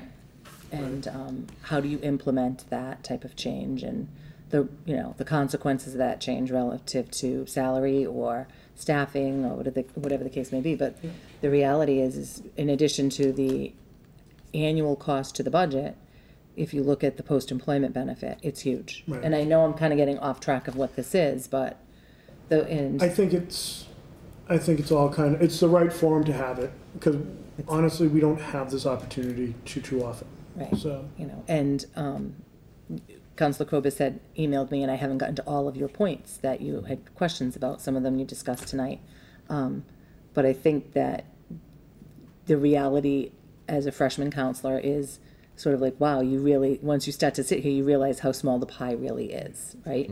And that something has to go. I mean, you highlighted a number of very thoughtful comments in the email that I'm like, yeah, it's exactly it. You get it. You know what I mean? And that at the end of the day, I mean, everybody wants something. It's just a matter of how are we going to pay for it. agreed. So Very proud of this committee, I gotta tell you. Very, very proud of the work we're doing here, folks. So, it's hard work for your committee, and I think you can see how difficult it is for the administration to present a balanced budget with all the services that they provide, and Right. you know what I mean. Like, so most of my comments haven't been, oh, they have too much money in that account. It's more like, oh, I'm a little worried. Like, are you Right. going to get Do there? you have enough? Do you have enough money? And check your longevity, heating and electric. right, you and know. across the city. Yeah. The department heads in the city, as well as the staff, work really hard with the resources, the limited resources they get, Yeah. in trying to manage that to provide the services that they can to everybody. I mean, there are a lot of internal transfers that happen. You know, those that have to go beyond the grouping all come down here, but internal transfers happen on a regular basis because, you know, they make decisions daily about what am I going to use the money I have on. And I think for the most part, they do it very thoughtfully. Yeah. They'll come in, they'll ask questions, and, you know, I don't see a lot of waste, you know, I mean, so that's, I think, important for people to know. You know, 20 years ago, you might see purchase orders that I'd be like, oh, I can't do anything about this, you know, but you don't see fluff in the budget. I don't see fluffy purchase orders for No. things that people shouldn't be buying. They don't, and Right. you know, if people have questions, they come in and ask, and that's not only on the city side, the school side too. I mean, there's a lot of back and forth conversations about, you know, can we use this, or how can we, you know, so. And I think it's interesting that we're always talking about the pie, and, you know, maybe it's time to figure out how do we bake another pie.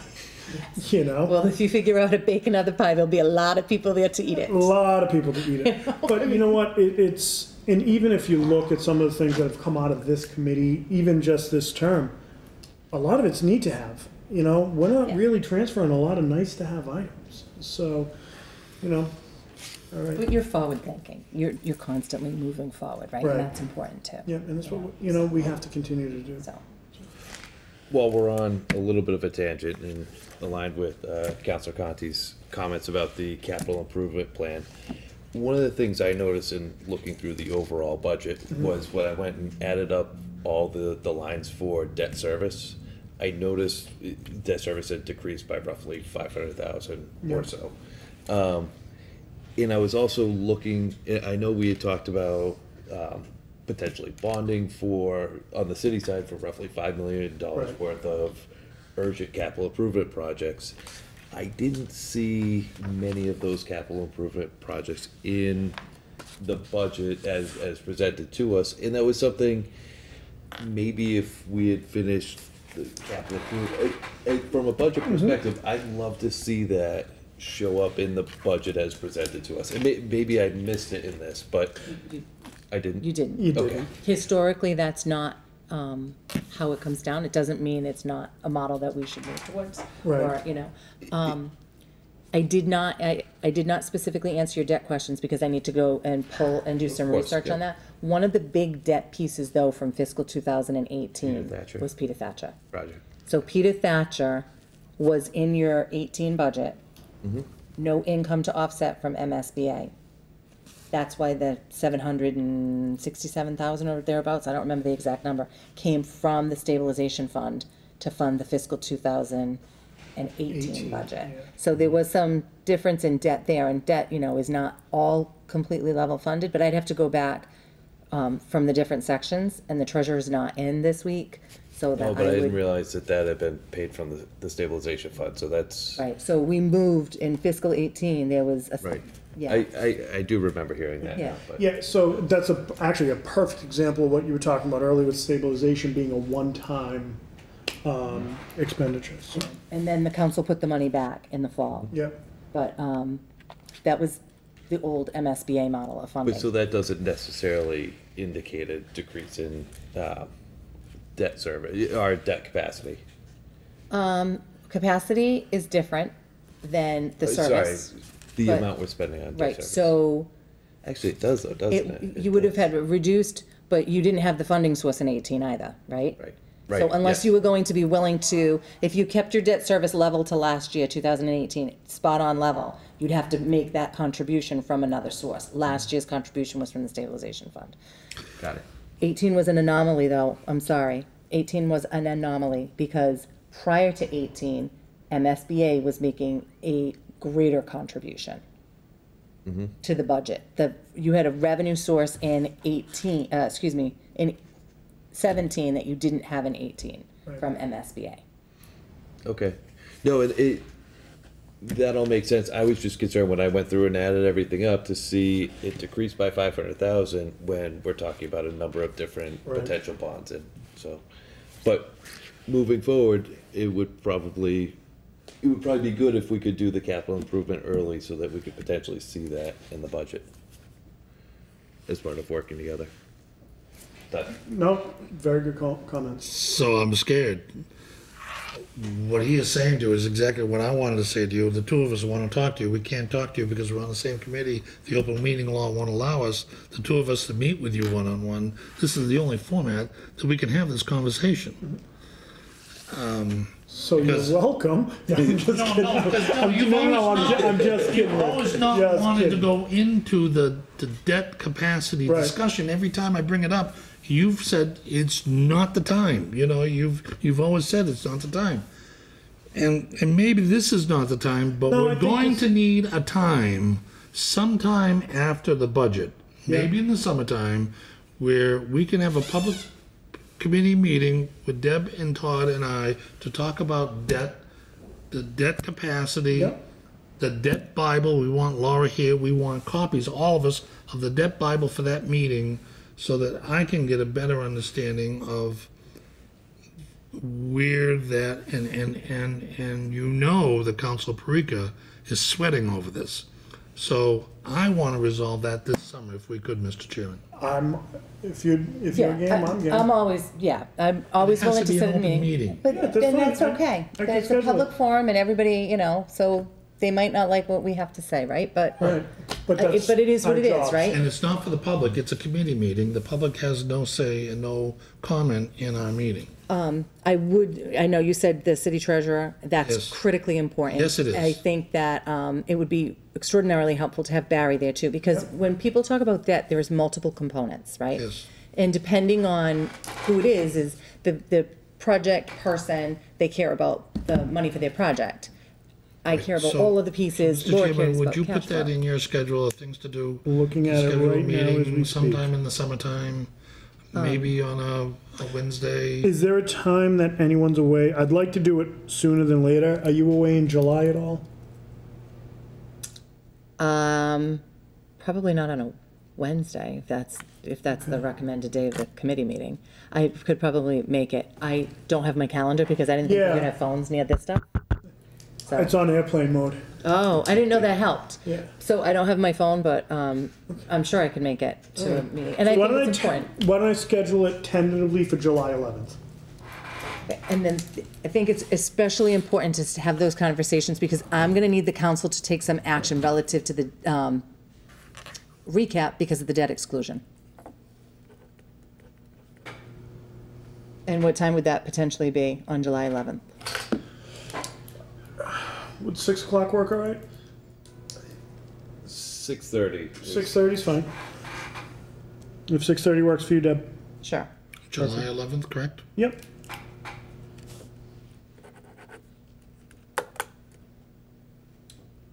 Bill Bergevine always used to say, committee meetings are where the heavy lifting gets done. That's the one thing he taught me. Well, he taught me a lot. It's in the calendar. I'll ask Virginia to post it. Good. Okay. All right. Moving on. All those in favor? Sorry. Aye. No. All right, motion passes. Happy camper. I think this is the right thing to do. I think, Rick, you and I have been talking about it for as long as I've known you, so it's good to, Sometimes you do get what you want. and you always say government moves slow, so here we go. All right, also from the docket of June 5th, 2018, I entertain a motion to approve a request of the mayor to transfer the remaining balance of $7,685.60 in Fund 3327 Elmwood Ave Water Main from account 33275999000. Elmwood Ave Water Mains Other Financing Uses to account 61004-499000. Water Enterprise Fund Other Financing Sources to close the Elmwood Ave Water Main Fund and will increase the equity in the Water Enterprise Fund. Second. All right, thank you. All right, how you doing? What time on the 11th? 6:30, please. Very good. You're so good. Any other comments? All those in favor? Aye. Motion passes. From the docket of June 5th, 2018, I entertain a motion to approve the request of the mayor to transfer the remaining balance of $8,581.85 in Fund 3319, Luther Pump from account 3319-599000. Luther Pump's Other Financing Sources to account 61004-499000. Water Enterprise Fund Other Financing Sources to close the Luther Pump Fund and will increase the equity in the Water Enterprise Fund. Second. All right, I'm going to give this one to Council Cobus, Sure. just to spread the wealth. I have no comments. All those in favor? Aye. Motion passes. From the docket of June 5th, 2018, I entertain a motion to approve the request of the mayor to transfer the remaining balance of $39,987.30 in Fund 3221, filter press improvements from account 3321-599000, filter press improvements, other financing uses to account 60004-499000, wastewater enterprise fund, other financing sources to close the filter press improvement fund and will increase the equity in the water enterprise fund. Second. Thank you, Councilor Cobus. We're now tied at 2 with the seconds. Any comments? Seeing none, all those in favor? Aye. Motion passes. From the docket of June 5th, 2018, I entertain a motion to approve the request of the mayor to transfer the remaining balance of $36,850.67 in Fund 3217 Diffused Air System from account 3217-599-000, Diffused Air Systems Other Financing Uses to account 60004-499000, Wastewater Enterprise Fund Other Financing Sources to close the Diffused Air System Fund and will increase the equity in the Water Enterprise Fund. Second. All right, Councilor Corbis, thank you. Any comments? Seeing none, all those in favor? Aye. Motion passes. Oh, there was one. Oh. But Do those say wastewater and water in the same vote? Let's see. They're all wastewater, I believe. It's to increase the equity in In the the wastewater? 6,000, right? Yes. Okay. On the last one, it was 36,850 in Fund 32 Diffused Air, 3217-599-000, 6,004-499000. Okay. Okay, cool. All right, from the docket of June 5th, 2018, I entertain a motion to approve the request of the mayor to authorize the school department to pay previous year's school bills totaling $2,628.81 regarding fiscal year 2016, fiscal year 2017 fiscal obligations that were not received in time to be processed in the normal fiscal year 2016 and fiscal 17 business cycle. Second. Thank you, Council Conti. We're now tied again. Can you just repeat the amount? $2,628.81.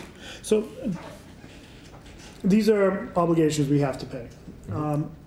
Why do they have to come downstairs? By statute, they have required, so bills from previous years Yep. are required to be approved by the municipal council, because when you vote an appropriation, Yep. you vote an appropriation for use of funds for July 1st through June 30th. Okay. Those bills should have been paid during that time frame. They weren't. So by statute, they need your permission to actually pay the bill. They have sufficient funds available within their own budget to meet the obligation. Yep, That's so that they can actually do it. perfect. So, Mr. Chairman, I was in the school finance subcommittee meeting when these were discovered.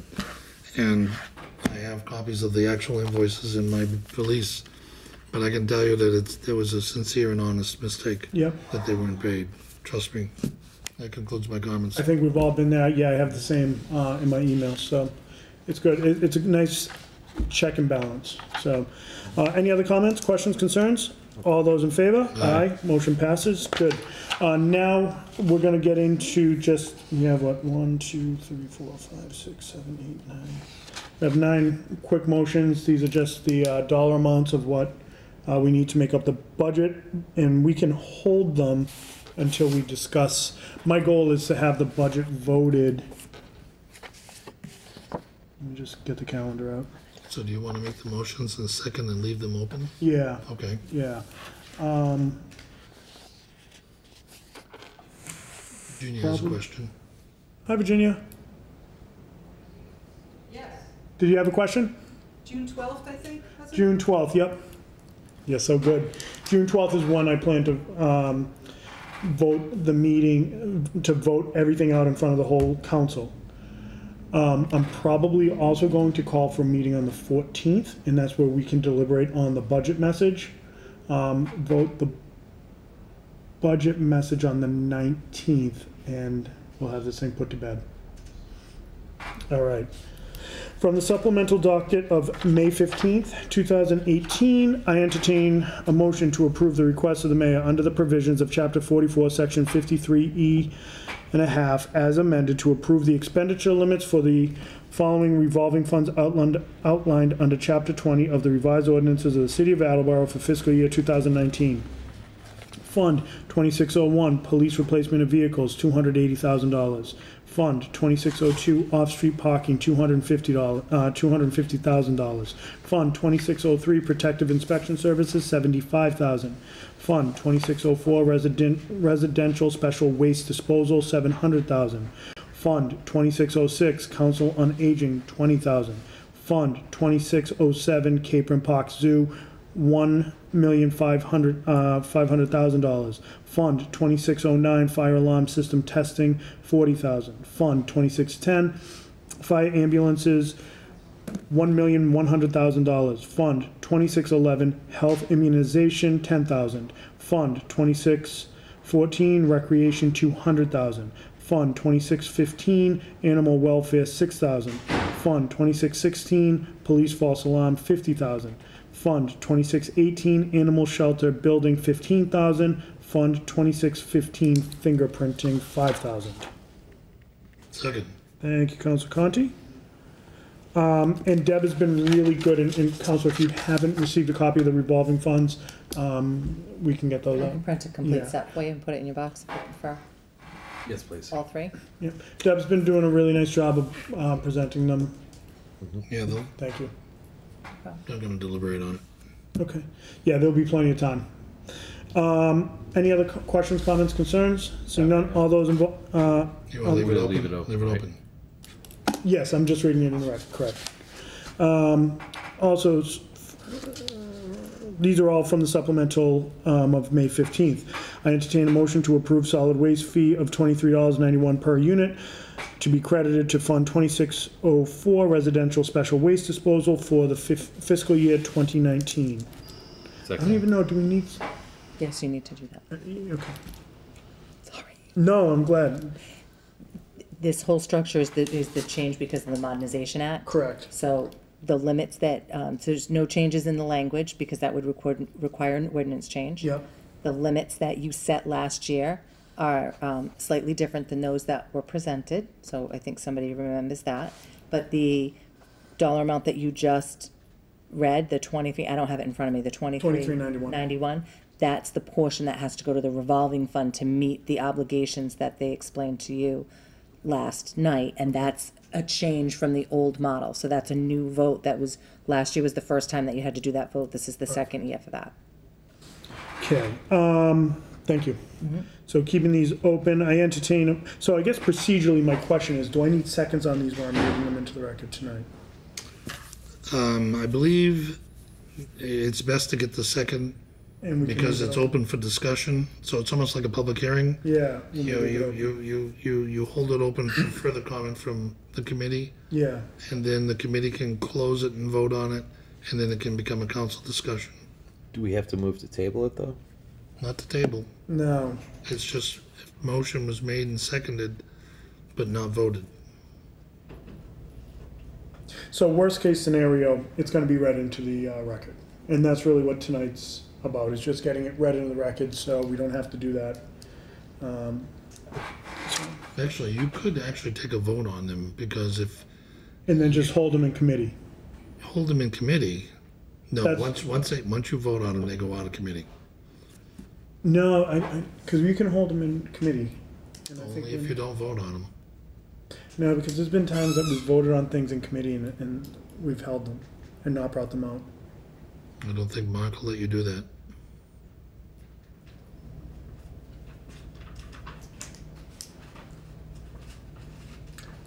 Why don't I call for a quick 5-minute recess? Sure. Just want to find out. Second. All right, all those in favor? Aye. Thanks. Rick, do you have your book, your Robert's Rules? Yes, I If do. you, if you No, I vote don't. them It's in in my committee, you'd have to amend them on the floor. They can be amended on the floor, even after they've been voted. Right, but once you vote it out of committee, it's out of committee. Once you make a vote in the committee, Once you it's make a vote in the available to the committee, entire it's out of the council. committee. Yeah. I don't know your rules, but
understand what you're saying.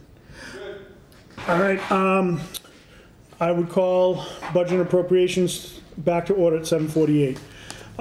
So what we're looking to do is just how's the best way to read this into the records to be as effective as we can. The question was, can we read this into the record, vote on it, or, so we can vote on these and hold them in committee. So we can vote them out to get them read into the record. We can hold it in committee until the budget, the time that we vote on the budget, at which point I would bring this out as my normal budget committee report. At that point, any of this can be amended on the floor and discussed. Most of this, when we read this, this is the stuff that's not going to change because these are the appropriations needed in order to fund the budget. So in years past, this has been done this way, the way we want to do it, which is get the second, vote on it, hold it in committee with the minute saying that this is going to be held in committee. Once we vote out and vote on the whole budget, all this comes out, right? What this is doing is an attempt to streamline it so on the night of the budget, we're not here any longer than we need to because that night can be very, very long.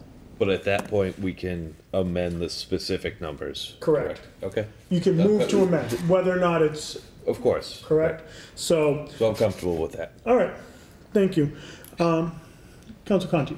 Understanding that any motion to amend is going to have an impact on the budget. So if you, for example, if you take police cars and you amend it so the revolving account goes up to $200,000, then the general fund is losing $60,000 in its appropriation. And with the revolving funds, you would then have to, it's an ordinance change. Thank you. Yes. I was going to say, you know, the rules for revolving fund changed under the Modernization Act. So what you just stated, Counselor, was completely the way it would have worked prior to modernization. But with the change in ordinance, you would have to amend an ordinance to redirect the revenue that is presently dedicated to this specific revolving fund. You can do what you did last year, which is change the cap of what they could spend it on. But in order for you to redirect revenue that's dedicated to a revolving fund, you would have to amend the ordinance. And I don't know if you can do it 1 year or if you'd have to do like the 3-year rule. I can research that for you and let you know. So the chairman is going to have to be mindful of that on the night that these are voted out, because if a member makes a motion to amend, it's going to be an ordinance change which calls for a public hearing. And that's going to delay everything. Right. So, I'm sorry, just to clarify, may I? The dollar amount is regular vote annual required by ordinance and statute. The revenue dedicated to the revolving fund is now driven by statute and ordinance. So if there's an amendment that was going to be made to reduce some of the money that went here to apply it to the general fund, so to speak, that would require the ordinance change, the public hearing, and all of those things that you just discussed. And I believe you would have had to take that up. And we had this in time for discussion July last 1st. year with last year's budget. So this stuff here is all boilerplate, right? This stuff matches up what's on the first page and how the budget's funded. Boilerplate might be a little Yeah, because oversimplification, but it's in the strictest technical sense, you have the right to change things, right? So, you know, but I think your bigger point is well received, that if we make changes here, well, where's it going to come from? And you know, this is the work of the administration to balance their budget. So these are essentially the motions and the appropriations which were necessary in order to present that balanced budget. So I would honestly and strongly urge that we don't make any amendments to these because of the, and we could realistically, but, you know, given the timing that we have, given the shoestring that we're operating on, I think it would be very difficult in order to find a place to cut to replace these. Councilor Conti. So I think your message to the councilors should be that if there is to be an ordinance change, it should come out during the course of the year. For example, the police department needs a new fingerprint machine. it's $35,000. They have a revolving account for the fingerprint account for $5,000. Right. They cannot buy a new fingerprint machine with a revolving account of $5,000 a year. So during the course of and there is no capital budget to buy a new fingerprint machine. And the state is telling them, the police department, that we're no longer going to support this fingerprint machine. You're on your own to come up with a contract to take care of, if it breaks down, you got to find somebody to fix it. And it's software driven. Right. So in the back of my mind, I would like to make a motion down, in the fall, because I think the fingerprint machine will make it this year and maybe next year. Yeah. But I want to give Kyle a revolving account that'll meaningfully give him a new fingerprint machine in 3 years. So I would want to change that from 5 to 10. Right. And that would call for a public hearing, and it would call for discussion among council, and it would call for, recommendations from others as well. Sure. That's the only reason why I was thinking about all this as we were going through it, and that concludes my comments. So let's be honest. We've never had this in-depth conversation about these appropriations. Can I just clarify one point? Yeah. You could change the amount from $5,000 to $10,000 today in your vote that you take now, next week, 2 weeks from now. That wouldn't change anything. I thought we needed an ordinance change. You need an ordinance change, and I don't have the ordinance in front of me. If I could get ordinance 20, I could let you know. So let's assume for a moment that the fingerprint ordinance provides for the acquisition of equipment for the fingerprinting machine, right? Then you've already given them permission under the ordinance to do that. If that's the case, now you're saying, that's great, but we know it's more than $5,000. I want to bump up the $5,000. So last year, if you recall, the animal shelter building, right? There was an appropriation, a cap, an amount that would allow them to expend from that fund presented to the municipal council.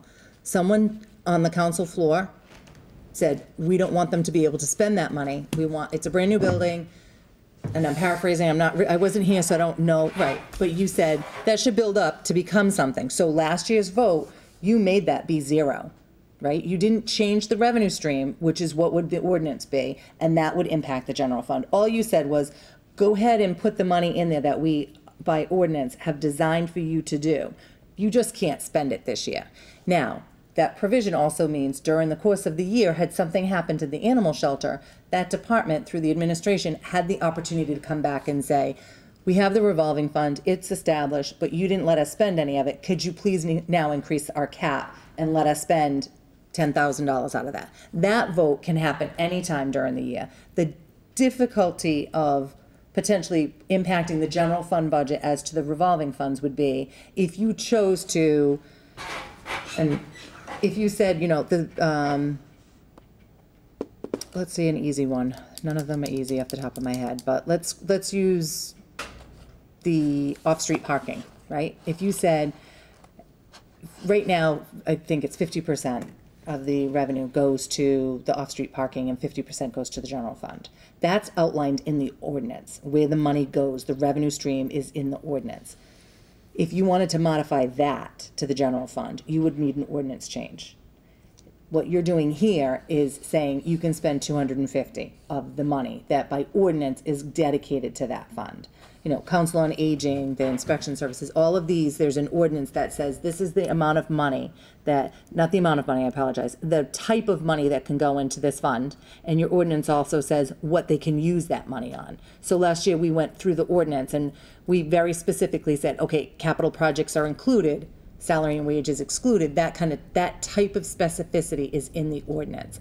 This just says how much, if they collect it on an annual basis, you would allow them to expend or not expend. And whoever, and I think it was you, Counselor, that said under the animal shelter building, go ahead and collect everything you can under the ordinance that we've drafted, but I don't want you to spend it. You still have that opportunity to do that again this year. Either say, no, you can't spend it, or yes, you can spend it up to this dollar amount. And if you need more than that, this is the forum you need to come back to in order to spend it. That being said, most of these amounts are driven from past experience with departments, their expectation of what's going to happen going forward. So last year in June, when you voted the recreation department, you provided for $175,000. in December, you amended that vote by increasing it to 200,000. So when it was put together this year and the administration said, this is what we're sending down, we revisited that in my office and said, hey, you know what? In December, that was increased to $200,000 because that's the level of activity in that department, in that fund that they're going to need. Keeping in mind that in a revolving fund, you have to collect that money before you can spend it.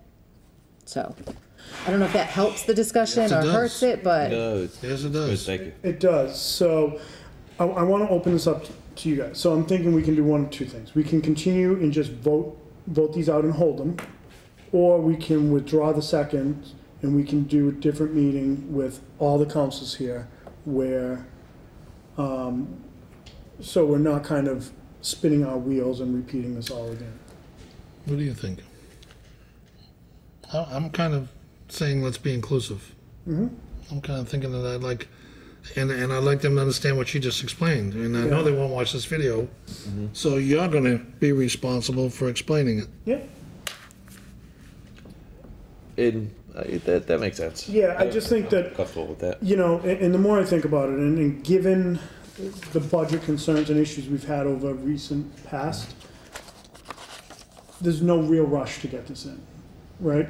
So we can do this, and it will probably be another meeting, not on a Tuesday night. That's fine. Because If the councils can make it. Exactly. Well, we'll open it up and whoever can, because, you know, in fairness, I didn't really explain and express that I was gonna go over this tonight. So I think that's probably the rest. So, I'll withdraw my seconds. okay, good, guys. Deb, thank you so much. That's think, no problem. you know, I think this was amazing dialogue. I think this was Agree. a great meeting, and I think we're in really good shape. I agree. Knock on wood. We have the final meetings, budget hearings next Tuesday night before the public hearing. I won't be here next Tuesday night because I have to be in front of the Taunton Municipal Council. Okay, and you'll be missing the public hearing. You'll be able to watch it, but you'll Which still means be I able. won't be able to vote on all those public hearings. But I have no choice. My job requires me to No, stay. believe me, I fully understand that. I have to defend the assessor's budget in Taunton. We're almost done with budgets in general. July 1st will be here soon. So I thought the plan was to vote the budget on the 12th. The plan is to vote the budget on the 12th, so I will probably end up calling for a meeting on June 6th to tie everything up.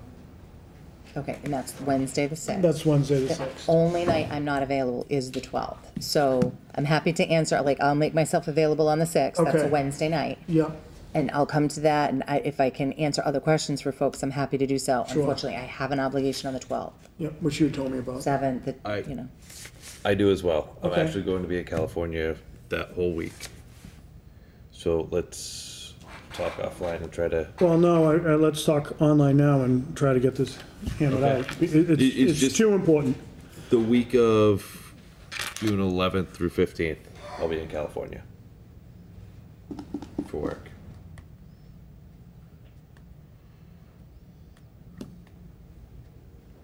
All right, let me think.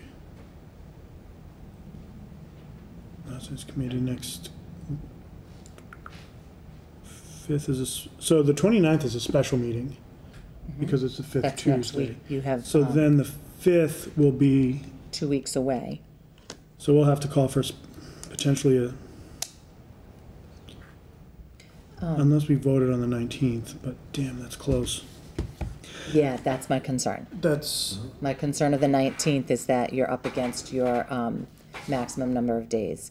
why don't we, So the, what does next Wednesday, the 30th look for people? It works for me as long as we can keep it at 6:30. 6:30. Try to get here for 6 with the trains. Virginia, can I call for a meeting on, did I say June 6th at 6:30? June 6th or 30th? I'm sorry, May 30th, I changed my calendar, May 30th at 6:30. And that's for the committee? Yep. And we'll invite, and then what we will do at that point, just, my expectation is we're gonna vote this stuff out. So we'll be ready to vote it in front of the full council on the 5th. And you'll circulate those revolving accounts to all counselors with a notice? What would you like? Would you like the current year-to-date budget reports that would reflect all activity of each revolving fund? Yes. With I can have that put in boxes tomorrow so people can have an opportunity to look at them. And Chairman, with your motions married to that document? These ones here? Yes. Yep, absolutely. Is it reasonable for me to put like a little note with it that says the chair is expecting to act on these on what day? May 30th? May 30th is when we're voting it out of committee. June 5th is the next regularly scheduled full council meeting. So with the hope of voting it out on June 5th. Okay. So June 5th is going to be a long meeting. Committee on the 30th, you said, Committee on on the 30th. 5/30th, and then act on by council. June 5th. Because what this does is if we can get this ready to go, baked by June 5th, because we have till the 22nd, in an ideal world, we're done with this 2 weeks from last night. Yeah, that's good. And then all we'd have to do is just focus on the budget message. Which is a piece of cake. Can I ask a couple questions? Since please. we're here, we might as well. Yeah, please do. In your list of things, all right, you have, and if this is stuff that you want to talk about on the 5th, I'm happy to do so. I just want to make sure, and I don't have my water and wastewater book with me, but you must have a Title V vote. Yep, I have that. The Title V vote you have the stabilization vote, the 748, which is your snow vote, right? Which is Yep. 748. The rate that's gonna go into the revolving fund Yep. for rubbish, and you're gonna have the entire caps for the revolving fund. Yep. You have the 200 or 245 to support the water. 245. You would have the betterment share, 100 and something. 109,504. Sounds good. Did you have anything else? 774, 259 for the indirect. So you have two of those, water indirect and wastewater indirect, for a total. Okay. So is that what we're working on the 5th? So I'm prepared. Yep, that's what we're working on the 5th. All of those things are gonna be on the 5th. Yep. Discussed on the 30th for us. if I'm Voted in front of hearing full this. council on the 5th. Voted on the full council on the 5th. Okay. Is there anything else other than the revolving funds that you think that I need to put in boxes for folks? I have two thick files on revolving funds that I had targeted to talk to you months back. I will be sure to pull those out tomorrow morning and talk to you tomorrow afternoon. Okay. Doctor's appointment at 4:30, so I do have to Okay, leave it. yeah, it'll be early. I would expect to be here then. All right. All right. Awesome. Anything Thank you. I else? entertain a motion to adjourn. Second. Okay, we are all in favor? Aye.